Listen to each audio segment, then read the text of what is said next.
as you approach times of economic uncertainty, and I mean, certainly that seems to be the case. I read a statistic the other day. I think 63% of people have noticed that their coffee has been getting more expensive. Welcome to the Daily Coffee Pro by Map It Forward, friends. I'm your host, Lee Safar, and this is episode 4 of a 5-part series where we are talking about coffee at scale. In this episode, we're going to talk about the mindset of a business owner, where running a business can either be considered a business or it could be an expensive hobby. And a lot of people don't really think about it until they listen to a podcast like this and they're like, actually, I'm not really making any money. So does this really validate being called a business? So Tim, what are your thoughts on something like this?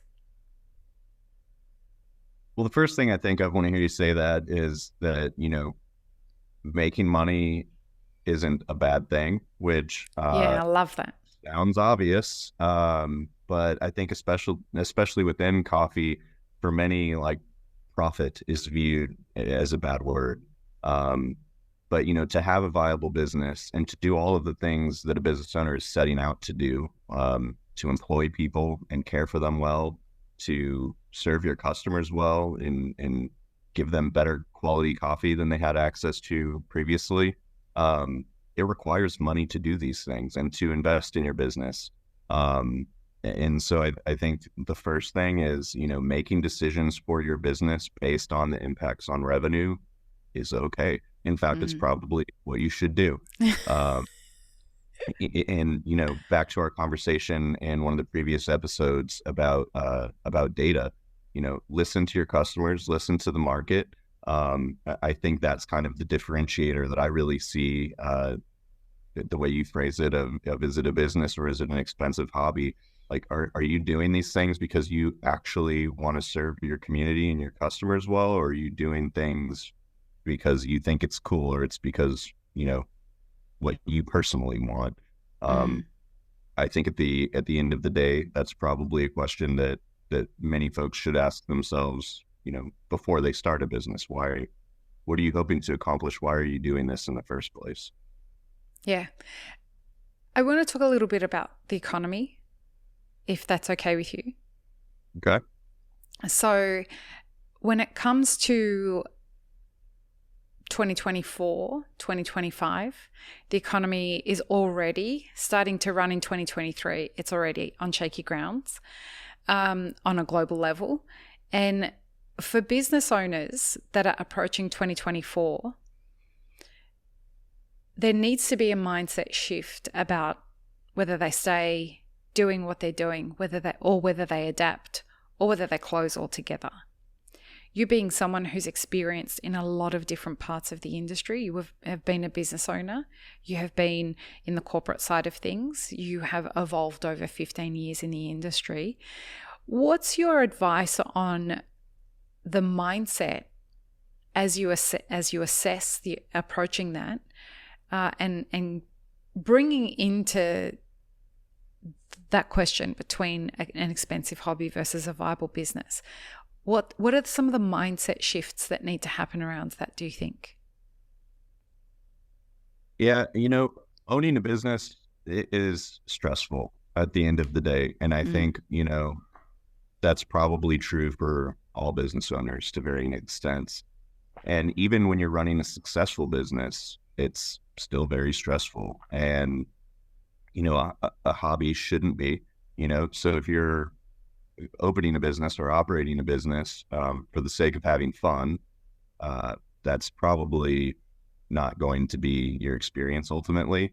And I think as people consider the sorts of questions that you're referencing there, it's really a matter of how much work are you willing to put into it, how much sacrifice are you willing to make, and if those things sound very unappealing to you, running a small business is going to be tough. But I think at the end of the day, as you approach times of economic uncertainty, and I mean, certainly that seems to be the case. I read a statistic the other day. I think 63% of people have noticed that their coffee has been getting more expensive. Friends, World of Coffee Dubai is back in 2024, and I am proud to announce that the Daily Coffee Pro by Mapper Forward will be the official podcast partner for World of Coffee Dubai for the second year in a row. The Roasters Village will be a one-of-a-kind destination for all things coffee. As an exhibitor, introduce your artisanal roasts to an international audience and gain valuable insights from their perspective. Visitors, immerse yourself in the celebratory coffee culture experience by sampling exclusive cups poured with passion from cafes worldwide, and absorb insights that will elevate your own appreciation of all things coffee. Whether you brew coffee or just love savoring a fine cup, this event gathers the global coffee community under one roof in an amazing city. Join us at World of Coffee Dubai in 2024 at Dubai World Trade Center from the 21st until the 23rd of January. Tickets are available at dubai.worldofcoffee.org, or you can contact us on social media for any questions that you might have at mapforward.coffee. Get your tickets now, folks. Come see the podcast being recorded live, and we hope to see you in January in Dubai for World of Coffee. And you can certainly argue that coffee should cost more than it does across the supply chain. But, at the end of the day, if customers can't afford it, or if they're not coming to support your business, you're not going to remain viable. But I think communication can go a really long way in these things. I've seen companies try to raise their prices and hope that nobody notices, and then surprise, a bunch of people notice. But I've also seen companies that, put signs at their point of sale that say, in 30 days, effective this date, we're going to have a price increase. And this is why, because our supply chain has become more complicated. We've got to raise wages for our employees to keep up with the rising cost of living. And they make sure that their customers are aware of, one, that the change is coming so they can be prepared for it, and two, why they're doing that, and get relatively no complaints. And I'm not saying that's going to be the case for everybody, but I think that, as you prepare to make difficult decisions, the more open and candid that you can be about it probably is going to work in your favor. Mm. Do you think that this, and folks, we're not qualified to answer the next question. I'm just going to state that up front. Do you think that the next couple of years is going to be definitive in reshaping the landscape of our industry, based on businesses that are expensive hobbies versus businesses that are viable businesses? I think yes. And I think a lot of it is because it's going to really put people to the test. Are they willing to adapt to where the market's at now? I think that, most of my career, I've seen most changes happen fairly gradually. And you kind of look back a few years later and you say, wow, we were here and now we're here. But then we have a global pandemic. And I think this really, one, that made some changes just happen that might not have happened because of the nature of what people had to do to stay open. But it also accelerated a lot of trends that were already starting to occur. I think if you look at, Starbucks now is 75% of their sales are iced beverages. If you go to cafes and just see the amount of sales that are dairy alternatives now, or the growth of oat milks, a lot of these changes are happening very quickly. But as things kind of settle in, the economy, obviously there's some ambiguity there for the next couple of years. But as, the world kind of gets a little more back to normal, we're, becoming close to the end of the first year, like fully out of the pandemic and fully out of restrictions in most places. And we can see some of these changes that are sticking around. I read a statistic the other day that 47% of consumers that visit QSR won't stop for coffee if there's not a drive-through. Well, QSR, folks, is quick service quick yes, yeah, quick service retail. Um, and so, I think some things like drive-throughs, automation, there are things that happened as a result of COVID that people had to make decisions to adapt, but now we're seeing what is actually remaining, what's going to stick around post-COVID, new expectations in the market. And, some people are going to have to adapt to that. And I think that those that don't, that they might get put in a tough situation. And it's going to force the hand of a lot of businesses, I suspect, because inflation is, we're not done with inflation by all indicators. We're not done with interest rate hikes by all indicators. Where, a lot of the countries around the world are in a debt crisis. This is going to have onflowing ramifications to taxes and et cetera, et cetera, et cetera. How does somebody approach, from a mindset perspective, making decisions like that? Do you think you've been a business owner? I think it's everything. Oh, sorry. No, go ahead, please. I think it's everything we've talked about in these episodes. It's utilizing data. It's listening to your customers. If you've been running your business as an expensive hobby, this is probably the time to adjust that, and it's possible to make those adjustments. If I'm being completely honest, when I first got into operating my own cafe, I was probably closer to the expensive hobby side of things. Word, me too. And then the realities of running a business settled in or became evident over time. And I had to make a lot of adjustments to my own perspective. And then now, whether consulting or just talking to friends, sometimes people think that I'm being overly critical or negative of these grand ideas that they have. Or people will tell me things like, well, you just don't understand specialty coffee anymore. Like I'm not that old of a coffee guy, but at the end of the day, I try to communicate that, no, I'm trying to prevent you from making many of the same mistakes that I did. You'd be well qualified to turn around at that point and say, do you know who I am? I give you permission, sir. That's fun. But learning those lessons can be really painful, and they don't have to be. But I think that in light of a lot of those kind of economic pressures and changes in the marketplace, like, this is the time.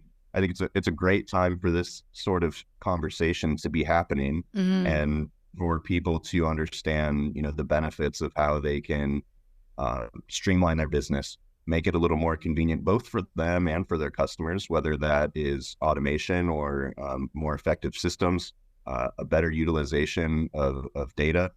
What is going on your menu and why? Are you cross-utilizing ingredients enough? I think, there's so much waste, and there's so much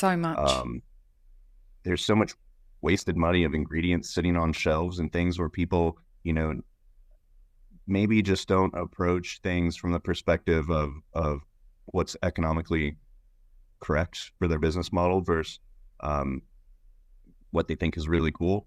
And I think, this is kind of the turning point where I see a lot of folks changing their perspective in that way. And I think that is going to ultimately make for better coffee companies, better coffee businesses, and I think at the end of the day, better coffee. I couldn't agree more. And this is where I want to say this is a really fantastic example for all of you consultants out there who are consulting on creating menus when you don't have any experience of budgeting or supply chain or costing out products or building the back end of a business, and you're just putting together a menu based on some menu items you've enjoyed in other restaurants or in other cafes and beverages that you've enjoyed in other places. You just slapped it all together without any consideration of what the monthly spend or the weekly spend is going to be for the actual business and the burden it's going to place on the business. This is where I want to tell you that niching down as a consultant is way more important based on what your expertise than what you realize, because the ramifications of that mean that you end up driving a business to close much quicker than it needed to, because they're just running through their capital too quickly. Yeah. And I mean, to that point, I think, I would encourage people to ask for help if you need it. Like if you Yes. feel overly burdened with your Yep. business, if you're not having a good time anymore, hire somebody that can help you turn things around, because it's very possible. And you can invest a little bit in restructuring or reformatting what you're doing, versus, potentially losing your whole dream. And also, kind of to your last point, I cringe a little bit when I hear people say things like, well, I'm not in it for the money. You should be. It's a business. It's like 100%. And whatever reason you are in it for, it takes money. If you want to serve the highest quality coffee, you have to invest in, expensive coffee. If you want to offer a good living for the people that you employ, you have to have the funds available to make payroll. If you want to survive the next 2 years. 100%. If you want to drive for greater sustainability within the industry, I mean, that comes at an incremental cost to other ways that you might operate. And so, making your decisions based on what's financially best for your business is going to help you reach your goals regardless of what they are, even if your goal isn't just to, take home the most profit yourself. I think a lot of people just assume that when people make, financial decisions for their business, that they're thinking about taking another vacation or something. And at the end of the day, I mean, that's just not the case for the vast majority of business owners. I'm talking a lot at the moment in the conversations I'm having, mostly around the UAE, but even online, about the success fallacy and the saturation in our market and the damage that it's doing to pretty much every business that exists. And when time after time we've had people come on this podcast that are extraordinarily successful, and when I ask them, like, okay, so you've said you're successful and that everything's going well, but what about profit? And they're like, well, we all know that nobody gets into coffee to make money. And that just breaks my heart a little bit more each time I hear it, because these are people who are in brands that are highly respected for their success, and their mindset and their vantage point is they will run successful businesses, but it doesn't come with any profit. And a lot of people get into business because of the success fallacy of these big brands, and they want to become these big brands, which creates more saturation, which then dilutes the market share for a lot more people. So it means that more and more businesses end up running as expensive hobbies than as actual viable business models. Yeah. I think that's a great point. Okay, so our last episode of this series, folks, is going to be about consumer trends in coffee. This is something that I have a love-hate relationship with trends in coffee, but I'm excited to explore it with you, Tim, because I know you have way more experience in this than I do. So join us for the last episode, folks. Peace, love, and peanut butter. Have an amazing rest of your day. Thanks, friends. If you enjoyed this video, here's what you should check out next. Consider supporting Map It Forward on Patreon, and be sure to subscribe and hit the notification bell before you leave.